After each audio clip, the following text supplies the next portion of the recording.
आखिर इंसान मरता क्यों है, क्यों उसकी उम्र बढ़ती है और क्यों उस पर बुढ़ापा आता है, लेकिन आखिर ऐसा होता क्यों है, क्या कारण है मौत और बुढ़ापे का। चलिए समझने की कोशिश करते हैं आज वैज्ञानिक नजरिए से।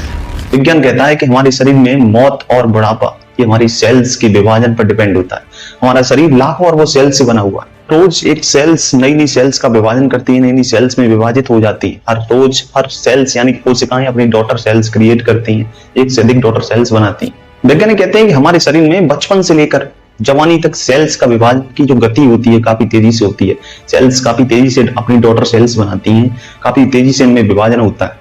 वो कहते हैं कि जितनी तेजी से सेल्स हमारे शरीर में विभाजन करेंगे उतना ही हमारा शरीर स्वस्थ रहेगा और हमारा दिमाग उतनी तेजी से काम करेगा, हमारे शरीर में उतनी चमक रहेगी चेहरे पर, उतनी ही हम मजबूत बनी रहेंगे। लेकिन एक समय पर जाकर हमारे शरीर की सेल सोचिंग विभाजन की जो गति होती है वो काफी धीमी हो जाती है, यानी कि बुढ़ापे की वहां से शुरुआत हो जाती है। इसका कारण है कि हमारी सेल्स के अंदर यानी कि कोशिका के अंदर एक डीएनए होता है और उस डीएनए के ऊपर एक टेलोमियर नाम की एक कैप लगी होती है। इस कैप को हम ऐसे मान सकते हैं जैसे कि जूते के फीते के ऊपर प्लास्टिक की कैप लगी होती है, जो कि उस फीते को बचाती है आगे से टूटने से, आगे से छिलने से बचाती है। और इसी तरह टेलोमियर भी डीएनए को टूटने से बचाती है, सेल्स के विभाजन में मदद करती है।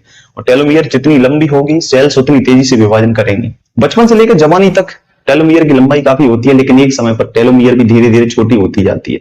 इसका छोटा होने का कारण ये है कि सेल्स जब जब विभाजन करती हैं तो ये घिसती है, शॉर्ट होने लगती है। और जैसे जैसे ये छोटी होने लगती है वैसे वैसे सेल्स की जो विभाजन की गति होती है वो भी काफी धीमी होने लगती है। ये सब डीएनए की टेलोमियर के ऊपर डिपेंड होती है विभाजन की स्पीड। सेल्स की विभाजन की गति धीमी होने से हमारे शरीर का इम्यून सिस्टम काफी कमजोर होने लगता है, आईसाइट हमारी वीक होने लगती है, धीरे धीरे हड्डियां कमजोर होने लगती है, बाल सफेद पड़ जाते हैं, चेहरे पर झुर्रियां आने लगती हैं, शरीर में तरह तरह की बीमारियां धीरे धीरे एंटर करने लगती हैं, यानी कि बुढ़ापे की शुरुआत होने लगती है। एक समय ऐसा आता है कि टेलोमियर घिसते घिसते बिल्कुल छोटी हो जाती है, यानी कि इम्यून सिस्टम अब बिल्कुल खराब हो चुका है। सेल्स न तो नई नई सेल्स बना रही है ना वो मरती, यानी कि सेल्स अपूर्ण रूप से बूढ़ी हो चुकी है। ऐसी धीरे धीरे सारी सेल्स के ऊपर ये क्रिया होती है और सारी सेल्स धीरे धीरे बूढ़ी होने लगती है। हमारे शरीर में तरह तरह की बीमारियां, कैंसर, डायबिटीज और बीपी, ब्लड प्रेशर हाई जैसी काफी बीमारियां होने लगती हैं। और अंत में ये सब बीमारियां हमारे शरीर में इतनी तेज पनप जाती हैं कि हम इसका सॉल्यूशन नहीं निकाल पाते, क्योंकि हमारे शरीर में डब्ल्यूबीसी का जो काम होता है वो होता है इम्यून सिस्टम को स्ट्रॉन्ग करना, और डब्ल्यूबीसी हमारी काफी कमजोर हो जाती है, जिस कारण इन बीमारी को सही नहीं कर पाती।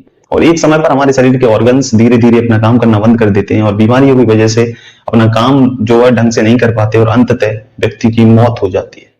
क्या विज्ञान कभी मौत का सॉल्यूशन निकाल पाएगा? कमेंट सेक्शन में लिख के जरूर बताएं। और वीडियो अगर अच्छा लगा हो तो वीडियो को लाइक करें और चैनल को सब्सक्राइब करना न भूलें। बहुत बहुत धन्यवाद।